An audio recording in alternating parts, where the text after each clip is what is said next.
योगेश्वरा दयानिधि दानीश्वर जय जटाधार भयंकरा।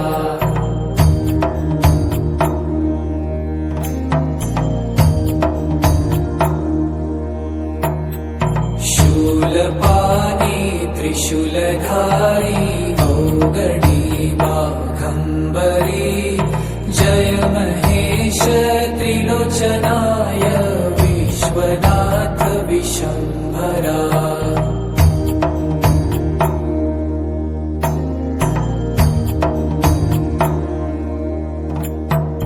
नाथ नागेश्वर हरोहर पाप साप विशापतम् महादेव महान भोले सदा शिव शिव शंकरा।